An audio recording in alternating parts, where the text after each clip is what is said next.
வணக்கம். இன்னைக்கு நாம பார்க்க போற கதை ஒரு சாதாரண கதை இல்ல. ஒருத்தர் எதுவுமே இல்லாத இடத்துல இருந்து ஒரு பெரிய டெக்னாலஜி சாம்ராஜ்யத்தையே உருவாக்கினாரு.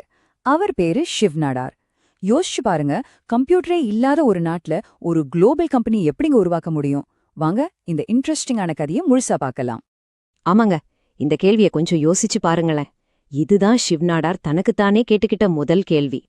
கம்ப்யூட்டர்னா என்னன்னே பல பேருக்கு தெரியாத ஒரு காலத்துல ஒரு உலகளாவிய டெக் கம்பெனியை உருவாக்கணும்னு ஒரு கனவு, அது வெறும் கனவா மட்டும் இருந்திருக்குமா, இல்ல நிஜமாகறதுக்கு வாய்ப்பு இருந்ததா? சரி, இந்த கதையோட முதல் பகுதிக்கு வருவோம். இது எதை பத்தினா, ஒரு அசைக்க முடியாத நம்பிக்கைய பத்தினது. அப்போ 1970கள்ல இந்தியா எப்படி இருந்துச்சு? எல்லாரும் ஒரு பாதையில போயிட்டு இருந்தப்போ ஷிவ் நாடார் மட்டும் எப்படி தனியா மத்தவங்களால பார்க்க முடியாத ஒரு எதிர்காலத்தை பார்த்தாரு? வாங்க பார்க்கலாம். 1970கள்ல இந்தியாவோட நிலைமை எப்படி இருந்துச்சுன்னு கொஞ்சம் கற்பனை பண்ணி பாருங்க. ஒரு பக்கம் நாம டெக்னாலஜிக்கு மத்த நாடுகளை நம்பி இருந்தோம். கம்ப்யூட்டர்லாம் ரொம்ப ரொம்ப கம்மி, அதுவும் வெளிநாட்டுல இருந்து இறக்குமதி செஞ்சது. ஆனா அதே சமயம் இன்னொரு பக்கம் வெஸ்டர்ன் நாடுகள் புதுசு புதுசா கண்டுபிடிச்சு டெக்னாலஜியை உலகத்துக்கே எக்ஸ்போர்ட் பண்ணிட்டு இருந்தாங்க. இந்த ரெண்டுக்கும் நடுவுல இருந்த கேப் ஒரு இமயமலை மாதிரி. இதுதான் ஷிவ் நாடார் முன்னாடி இருந்த மிகப்பெரிய சவால். அப்போ ஷிவ் நாடார் டெல்லி கிளாத் மில்ஸ்ல ஒரு இன்ஜினியரா வேலை செஞ்சுட்டு இருந்தாரு. அப்போதான் அவர் ஒரு விஷயத்த ரொம்ப தெளிவா உணர்றாரு. இந்தியா கம்ப்யூட்டருக்காக வெளிநாடுகளை நம்பி இருக்கிறது நம்ம வளர்ச்சிக்கு ஒரு பெரிய தடையா இருக்குன்னு புரிஞ்சுக்கிட்டாரு. டெக்னாலஜில நாம தற்சார்பு அடையணும்னா அதுக்கு ஒரே ஒரு வழிதான் இருக்கு. நாமளே நமக்கான கம்ப்யூட்டர் கம்பெனிகளை உருவாக்கணும். இந்த சின்னதா தோன்ற ஒரு யோசனை தான் ஒரு பெரிய புரட்சிக்கு ஆரம்ப புள்ளியா இருந்துச்சு. சரி, இப்போ இந்த கதையோட ஒரு முக்கியமான டர்னிங் பாயிண்ட்டுக்கு வருவோம். ஒரு விஷனரிக்கு பார்வை மட்டும் இருந்தா போதுமா? இல்லல்ல, அதை செயல்படுத்துறதுக்கு தைரியமும் வேணும். ஷிவ் நாடார் எடுத்த அந்த முதல் பெரிய ரிஸ்க், ஒரு செக்யூரான வாழ்க்கையை விட்டுட்டு என்ன நடக்கும்னே தெரியாத ஒரு எதிர்காலத்தை நோக்கி போன அந்த ஒரு தருணம் 1976ல ஷிவ் நாடாருக்கு கை நிறைய சம்பளத்தோட ஒரு செட்டிலான நிரந்தரமான வேலை இருந்துச்சு. அந்த காலத்துல இந்த மாதிரி ஒரு வேலை கிடைக்கிறதே பல பேரோட கனவு. ஆனா பெரிய கனவு காண்றவங்களுக்கு இந்த மாதிரி ஒரு பாதுகாப்பு சில சமயம் ஒரு தடையா தெரியும் இல்லையா? அவர் எவ்ளோ பெரிய விஷயத்த ரிஸ்க் எடுக்க தயாரா இருந்தாருன்னு இதுலேருந்தே தெரியுது. அவரும் அவர மாதிரியே ஒரே கனவோட இருந்த சில ஃப்ரெண்ட்ஸும் வேலைய விட்டாங்க. ஜஸ்ட் வேலைய ரிசைன் பண்ணிட்டாங்க. இந்த சின்ன வரிக்கு பின்னாடி எவ்ளோ பெரிய தைரியம், நம்பிக்கை, அதே சமயம் ஒரு நிச்சயமற்ற தன்மையும் இருந்திருக்கும்னு ஒரு நிமிஷம் யோசிச்சு பாருங்க. எதுக்காகவா? ஒரு மார்க்கெட்டே இல்லாத இடத்துல HCLன்னு ஒரு கம்ப்யூட்டர் கம்பெனியை ஆரம்பிக்கிறதுக்காக. ஆமாங்க, ஹிந்துஸ்தான் கம்ப்யூட்டர்ஸ் லிமிடெட். அந்த பேர் தான் ஒரு புது சகாப்தத்தோட ஆரம்பம். அவங்க முன்னாடி இருந்த தடைகள்லாம் சாதாரணமானதே இல்ல. அப்போ கம்ப்யூட்டர்லாம் நம்ம நினைச்சு கூட பார்க்க முடியாத அளவுக்கு காஸ்ட்லி.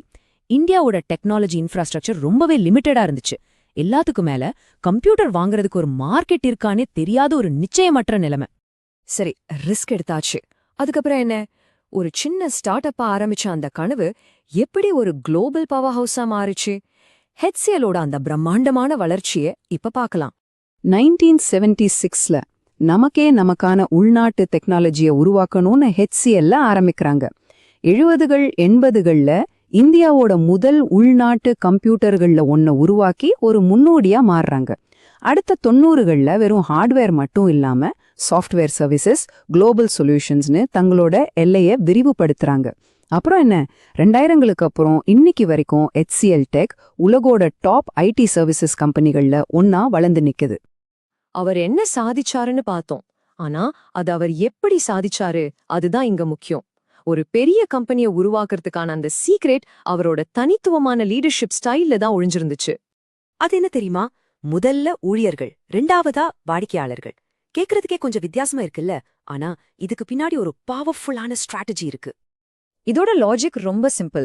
ஒரு கம்பெனில வேலை செய்யற ஊழியர்களுக்கு அதிகாரம் கொடுத்து அவங்களோட புதுமையான யோசனைகளை மதிச்சு அவங்கள நல்லா பாத்துக்கிட்டோம்னா அவங்க இயல்பாவே கஸ்டமர்ஸ்க்கு பெஸ்ட் சர்வீஸ் கொடுப்பாங்க. இதுதான் HCLக்குள்ள ஒரு புதுமையான, இது நம்ம கம்பெனிங்கிற உணர்வோட ஒரு கல்ச்சரை உருவாக்குச்சு. இது வெறும் ஒரு மேனேஜ்மெண்ட் டெக்னிக் இல்ல, இது ஒரு சக்சஸ் ஃபார்முலா. சரி, நாம இப்ப இந்த கதையோட கடைசி பகுதிக்கு வந்திருக்கிறோம். ஷிவ் நாடாரோட வாழ்க்கை பயணத்திலிருந்து நம்ம எல்லாரும் கத்துக்க வேண்டிய முக்கியமான பாடங்கள் என்னென்ன?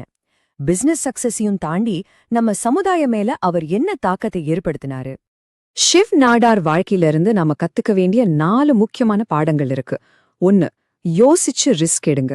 2வது, எதிர்காலத்து மேல ஒரு அசைக்க முடியாத நம்பிக்கைய வைங்க. 3வது, உங்க கூட வேலை செய்யறவங்களுக்கு பவர் கொடுங்க, அவங்கள நம்புங்க. 4வது, நிஜமான வெற்றிங்கிறது பணத்தை விட ரொம்ப பெரியது. இந்த ஒவ்வொரு பாடமுமே இன்னைக்கு இருக்கிற தொழில் முனைவோர்களுக்கு ஒரு கைடு மாதிரி. ஒரு குளோபல் கம்பெனிய கட்டி முடிச்சதுக்கு அப்புறம் ஷிவ் நாடார் தன்னோட கவனத்தை ஒரு புது மிஷன் பக்கம் திருப்பினாரு. அதுதான் கல்வி. ஷிவ் நாடார் ஃபவுண்டேஷன் மூலமா நம்ம சமுதாய வளர்ச்சிக்கு ஒரு புது பாதையே அவர் போட்டு கொடுத்தாரு. இருக்கிறதுலயே மிகப்பெரிய முதலீடு கல்வி மேல செய்யற முதலீடுதான். இந்த வார்த்தைகள் கல்வி மேல அவருக்கு இருந்த நம்பிக்கைய தெளிவா காட்டுது. இந்தியாவோட உண்மையான எதிர்காலத்தை உருவாக்கணும்னா அதுக்கு கல்விதான் அடித்தளம்னு அவர் ஆழமா நம்பினாரு. அப்போ எதிர்காலத்துல தொழில் தொடங்க நினைக்கிறவங்களுக்கு அவர் என்ன அட்வைஸ் சொல்றாரு? இதோ ஒரு 5 முக்கியமான விஷயங்கள். குறுகிய கால லாபத்தை பார்க்காதீங்க, லாங் டேர்ம் கோல்ஸ் பத்தி யோசிங்க. உங்களை விட திறமையான ஆட்களை வச்சு ஒரு ஸ்ட்ராங்கான டீமை உருவாக்குங்க. எப்பவுமே புதுமையில இன்வெஸ்ட் பண்ணுங்க. உங்க எம்ப்ளாயீஸ்க்கு முழு அதிகாரத்தையும் கொடுங்க. கடைசியா, நீங்க வளர்ந்ததுக்கு காரணமா இருந்த இந்த சமுதாயத்துக்கு திரும்ப கொடுங்க. இது வெறும் ஒரு பிசினஸ் ஃபார்முலா மட்டும் இல்ல, ஒரு அர்த்தமுள்ள வாழ்க்கைக்குமான ஃபார்முலா. ஏன்னா ஒரு பிசினஸோட உண்மையான நோக்கம் லாபம் சம்பாதிக்கிறது மட்டும் கிடையாது, அது முன்னேற்றம். இதுதான் தொழில் முனைவோர்களுக்கு அவர் சொல்ல வர்ற ஆழமான மெசேஜ். தொலைநோக்கு பார்வை, அது கூட பயமில்லாத தைரியம், அப்புறம் புதுசா யோசிக்கிற இன்னோவேஷன். இந்த 3 ஒன்னு சேரும்போது அது ஒரு தனி மனுஷனோட வெற்றி கதையா மட்டும் இருக்காது, அது ஒரு தேசத்தோட எதிர்காலத்தையே மாத்தி எழுதும். ஷிவ் நாடாரோட கதை இதுக்கு ஒரு பெர்ஃபெக்டான உதாரணம். இந்த ஒரு விஷயம் நம்ம எல்லாருக்குமே ஒரு பெரிய இன்ஸ்பிரேஷன்.